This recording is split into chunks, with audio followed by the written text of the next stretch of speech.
기도하겠습니다. 하나님 감사합니다. 오늘도 귀한 주를 허락하여 주셨습니다. 아버지 뜻대로 살아갈 수 있도록 도와주시고 성령의 그 세미한 음성 따라 살아가는 우리 인생 될 수 있도록 주여 도와주시옵소서. 감사드리며 살아계신 예수 그리스도의 이름으로 기도합니다. 아멘. 오늘도 계속해서 우리 사도행전 말씀을 같이 나누도록 하겠습니다. 우리가 지난주에는 하나님께서 깨끗하게 하신 것을 내가 속되다 하지 말라. 주님께서 베드로에게 말씀하셨습니다. 이 환상을 통하여서 이제 이방인과 유대인의 모든 경계가 허물어지고 성속에 대한 정결한 것과 부정한 것에 대한 그 경계가 허물어지고 하나님께서 새로 세우신 그 경계로 그 말씀으로 확립해 나가는 그런 과정 속에서 우리가 있습니다. 그러면서 17절 말씀 보면 베드로가 본 바 환상이 무슨 뜻인지 적으러 의아해하더니 마침 고넬료가 보낸 사람들이 시몬의 집을 찾아 문 밖에 서 있다라고 했습니다. 그래서 베드로가 환상을 보았지만 아직은 그 확신을 가지지 못한 상태였다라고 볼 수가 있습니다. 그래서 의아해했다라고 했죠. 그래서 그 마침 이제 고넬료의 그 하인들이 이제 베드로를 찾아오게 되는 그러한 순간이 벌어지고 있습니다. 그러면서 18절에 불러 묻되 베드로라는 시몬이 여기 유숙하거냐 하거늘 베드로가 그 환생에 대하여 생각할 때에 성령께서 그에게 말씀하시되 두 사람이 너를 찾았다 라고 이야기하고 있습니다. 그래서 베드로는 계속해서 의심과 확신 사이에 자신이 지금까지 살아왔던 그리고 가지고 왔던 자신의 종교적인 신념과 그 신앙적인 지식과 그런 모든 배경이 무너져 가고 있는 그런 상황에서 이 구별에 대해서 이 성속에 대해서 계속해서 생각했음을 우리가 알게 됩니다. 20절에 보면 일어나 내려가 의심하지 말고 함께 가라. 내가 그들을 보내었으니라 하시니라고 했습니다. 우리 개역개정에는 의심하지 말라라고 기록되어 있지만 정확한 뜻은 구별하지 말라라는 의미에 더 가깝다고 볼 수가 있습니다. 그래서 그 사람들을 구별하지 말고 환상에서의 본 바와 같이 깨끗한 것으로 생각하고 함께 가라라고 주님께서 말씀하십니다. 21절에 베드로가 내려가 그 사람들을 보고 이르되 내가 곧 너희를 찾는 사람인데 너희가 무슨 일로 왔느냐. 그들이 대답하되 백부장 고넬료는 의인이요 하나님을 경외하는 사람이라. 유대원 족속이 칭찬하더니 그가 거룩한 천사의 지시를 받아 당신의 그 집으로 청하여 말을 들으려 하느니라 한데 베드로가 불러들여 유숙하게 하였다라고 했습니다. 그래서 베드로가 점점 그 자신이 본 그 환상이 이제는 실제로 하나님의 역사였고 그 하나님의 역사가 동시에 이방인에게 그리고 자신에게 이루어지고 있음을 점점 깨달아가는 과정을 우리가 보게 되는 것입니다. 그래서 이튿날 일어나 그들도 함께 갈새 욥바에서 온 어떤 형제도 함께 갔다라고 했습니다. 그리고 이튿날 가이사랴에 들어가니 고넬료가 그의 친척과 가까운 친구들 모아 기다렸다라고 했습니다. 그래서 베드로가 이제는 고넬료의 집에서 설교하게 되는 그러한 상황까지 이제 벌어지게 됩니다. 베드로는 율법을 어기는 일인 줄 알면서도 그를 찾아온 이방 사람들을 집으로 이제 맞아 드리게 되는 것이죠. 이를 통해서 이방 사람에게 복음의 문이 서서히 열리기 시작하는 그 광경을 우리가 보고 있습니다. 이 고넬료와 그의 가까운 사람들은 이미 하나님께서 보내신 사람이다 라고 생각하면서 그렇게 확신을 가지고 간절히 사모하는 모양새를 지금 우리가 보게 되는데요. 25절 보니까 마침 베드로가 들어올 때 고넬료가 맞아 발 앞에 엎드려 절했다. 하나님을 어떻게 그가 평소에 어떻게 섬기고 하나님을 어떻게 생각하느냐 가 바로 이 고넬료의 태도에서 나오게 됩니다. 발 앞에 엎드려 절했다라는 것은 자기보다 훨씬 높은 사람을 대하는 태도에서 비롯되었다고 볼 수가 있습니다. 그래서 우리가 이 고넬료와 같이 하나님을 존중하고 그 하나님의 뜻에 따라서 얼마나 살아가려고 노력하는가를 다시 한번 우리가 되새겨 볼 필요가 있다는 것이죠. 26절 보면 베드로가 이렇게 이르되 일어서라 나도 사람이다 라고 말하고 있습니다. 베드로도 자신을 낮추면서 자기도 한낱 사람에 불과하다 라고 말하고 있는 것이죠. 더불어 말해 들어가 여러 사람이 모인 것을 보고 이르되 유대인으로서 이방인과 교제하며 가까이 하는 것이 위법인 줄은 너희도 알거니와 하나님께서 내게 지시하다 아무도 속되다 하거나 깨끗하지 않다 하지 말라 하시기로 라고 했습니다. 유대인의 전통적인 이 관습과 이 어긋나는 행위라고 볼 수가 있죠. 하나님은 이스라엘이 우상 숭배와 더러운 관습에 빠질까 하여서 이방인과의 접촉을 금하셨습니다. 이것이 이제 율법이라고 간략하게 우리가 볼 수 있는 것입니다. 그렇지만 하나님께서 내게 지시하사 아무도 속되다 하거나 깨끗하지 않다 하지 말라 했다라는 것은 자신의 판단을 온전히 하나님께 맡긴다라는 것입니다. 우리 인생에서 가장 중요한 포인트가 또 이 부분이다라고 말할 수 있습니다. 자신의 판단을 하나님께 내어드리고 하나님께서는 어떻게 말씀하실지에 대해서 그분의 음성에 대해서 끝까지 귀 기울이는 자세가 필요하다라는 것을 우리가 알 수 있습니다. 부름을 사용하지 아니하고 왔노라 묻노니 무슨 일로 나를 불렀느냐 했더니 이제 고넬료가 말하기를 내가 나흘 전 이맘때까지 내 집에서 제9시 기도를 하는데 갑자기 한 사람이 빛난 옷을 입고 내 앞에 서서 말하되 고넬료야 하나님이 내 기도를 들으시고 내 구제를 기억하셨으니 사람을 요바에 보내어 베드로라 하는 시몬을 정하라. 그가 바닷가 무두장이 시몬의 집에 유숙하느니라 하시기로. 내가 곧 당신에게 사람을 보내었는데 오셨으니 잘하였나이다. 이제 우리는 주께서 당신에게 명하신 모든 것을 듣고자 하여 다 하나님 앞에 있나이다 라고 오늘의 말씀이 맺어지고 있습니다. 오늘 본문은 사도행전 전체 흐름에서 매우 중요한 전환점이라고 볼 수가 있습니다. 1장에서 9장까지 보면 유대인 중심의 복음이 선포되는 그러한 장이라고 볼 수 있고 10장에서는 이방인의 복음이 개방되는 결정적인 사건이라고 볼 수 있습니다. 오늘 본문 17절부터 33절은 그 문이 열리는 순간, 그 직전, 그 목전이라고 볼 수가 있다라는 것이죠. 그래서 계속해서 우리가 긴장 구조 속에서 어떠한 긴장 구조냐 하면은 유대인의 정체성이냐 아니면 하나님의 보편성이냐 이 두 프레임 속에서 우리가 계속해서 긴장되어 가는 모습을 볼 수 있습니다. 율법적인 구별이냐 아니면 복음의 확장이냐 율법이냐 복음이냐의 싸움에 우리가 있습니다. 이 긴장이 결국에는 베드로의 순종으로 해소되어 가는 과정을 오늘 본문의 말씀에서 우리가 볼 수 있게 되는 것이죠. 그래서 교회의 확장이라고 하는 것은 항상 기존의 어떤 신념과 하나님의 새로운 인도하심 사이 그 긴장 속에서 이루어진다라고 오늘 본문을 통해서 우리가 알 수 있습니다. 그래서 오늘 본문은 세 가지 흐름으로 결론이 수렴됩니다. 그래서 첫 번째 의문으로 시작해서 성령께서 이제 그 의문에 대해서 풀어주시는 것이죠. 성령께서 해석해 주시고 이제 사람의 순종으로 이어지는 구조입니다. 베드로는 환상을 보고도 17절 말씀에서 이게 무슨 뜻인가 라고 고민하는 모습을 보입니다.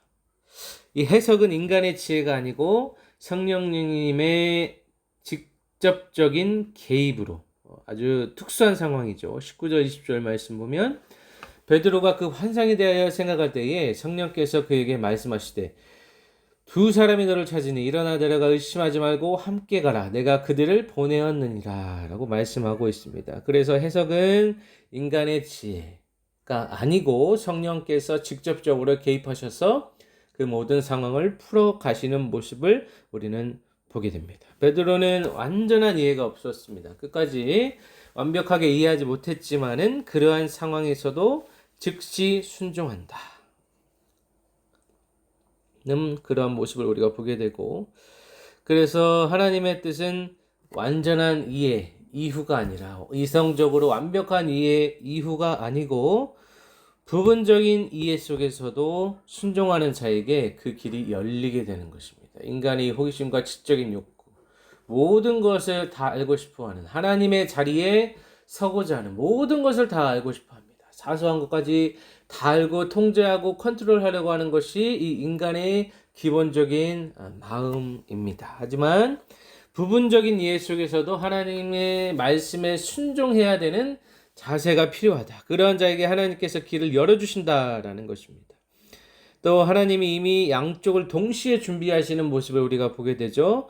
고넬료는 환상을 통해 사람을 보내고 베드로는 환상을 통해 마음의 장벽이 깨지는 모습을 볼 수가 있습니다.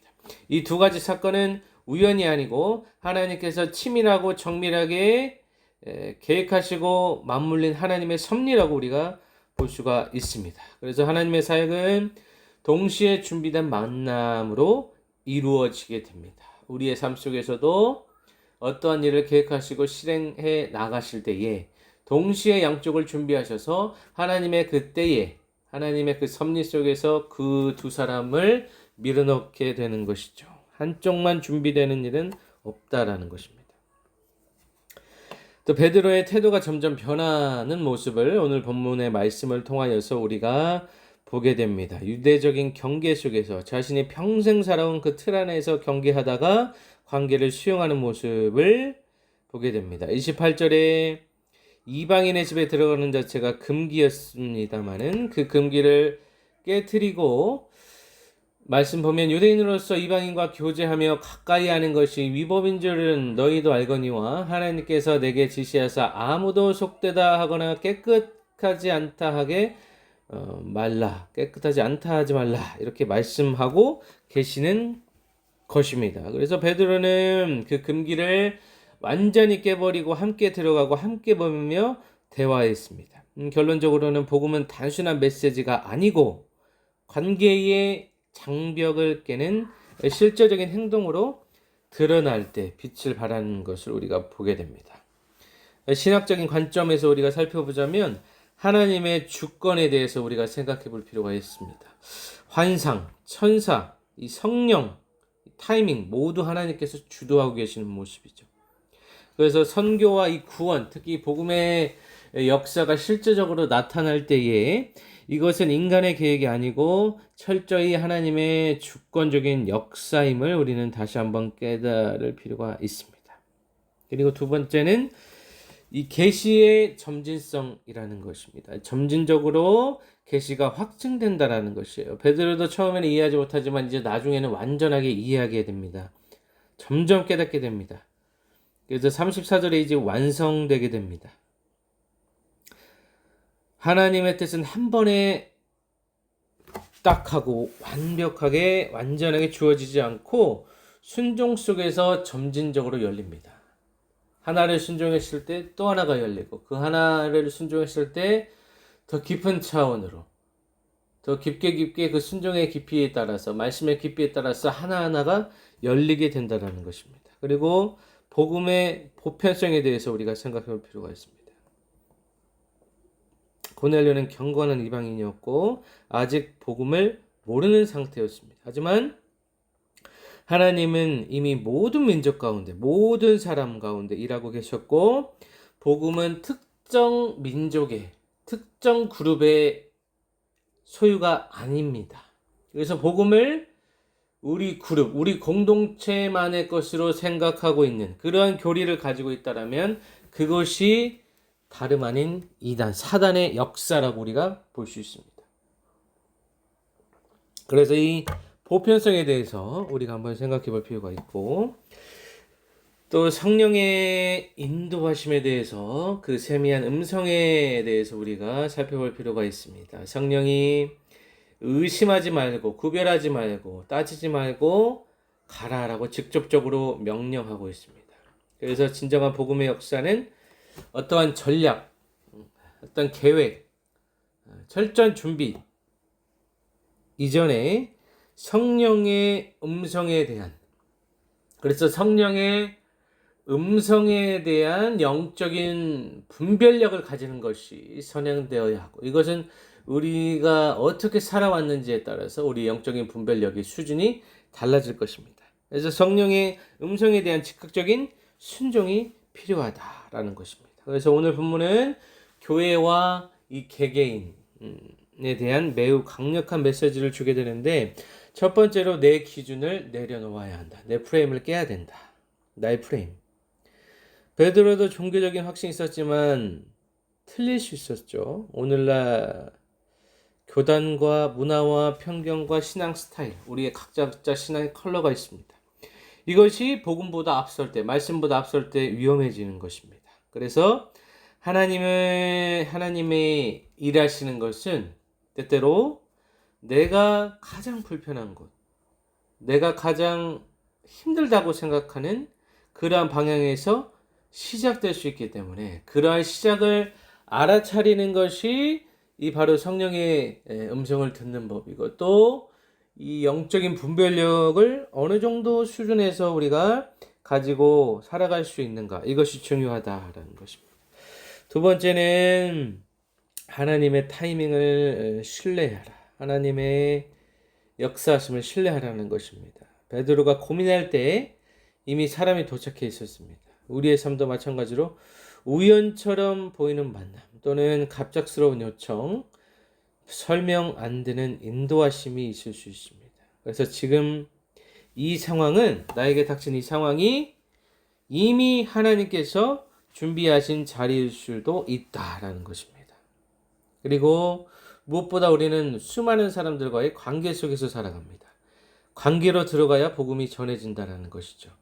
그래서 베드로는 설교 전에 먼저 집에 들어갔고, 집에 들어갔음을 우리가 알게 되는데, 단순한 말보다 관계, 또 식탁 동행이 중요하다. 식사 교제, 또 중요한 측면이 있다. 그래서 복음이라고 하는 것이 전달이 아니라 함께 들어가는 삶을 살아갈 때, 동참할 때, 동행할 때 그 복음의 역사가 진정으로 이루어진다라는 것이죠.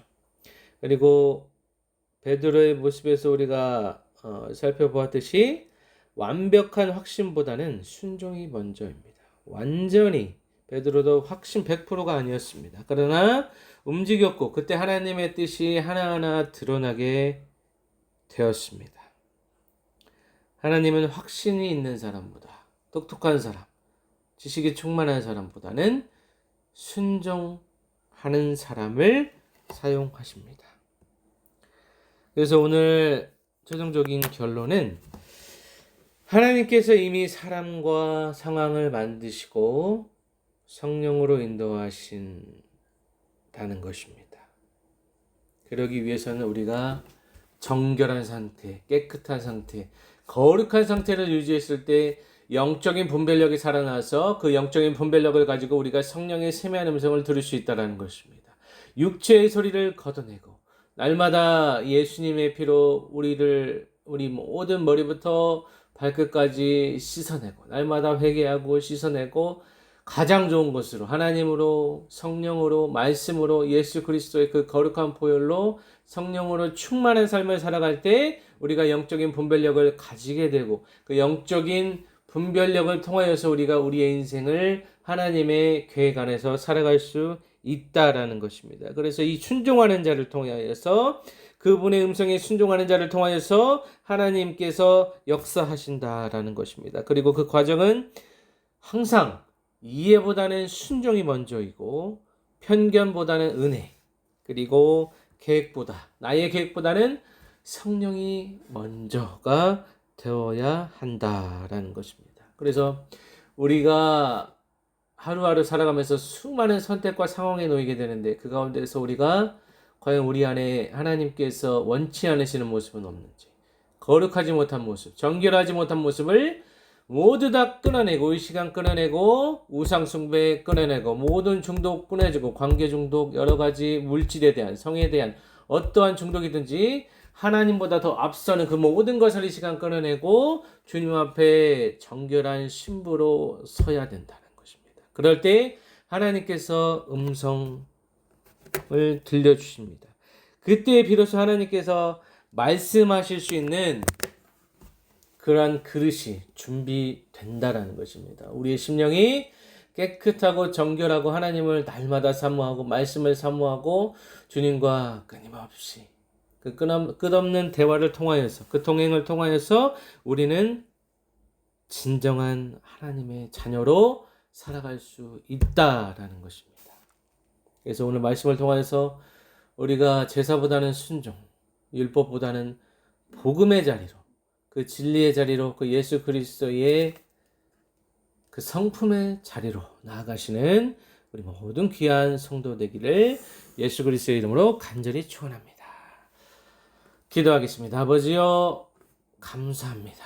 성령의 음성 듣게 하심 감사합니다. 말씀을 통하여서 우리가 날마다 새롭게 되기를 소망합니다. 아버지여 역사하여 주시옵소서. 이 시간도 우리 모든 성도 심령마다 역사하셔서 아버지께서 계획하시고 아버지께서 주관하시고 주권적으로 성령의 역사를 통하여서 성령 충만을 통하여서 주님의 음성 들을 수 있도록 도와주시옵소서. 우리의 귀를 씻어주시고 열어주셔서 하나님의 말씀이 심령 가운데 박혀서 아버지 그 말씀대로 그 말씀의 운동력이 되고 살아서 운동력이 있고 나를 선 검과 같은 그 예리한 길로 민첩한 길로 거룩한 길로 걸어갈 수 있도록 아버지여 역사하여 주시옵소서.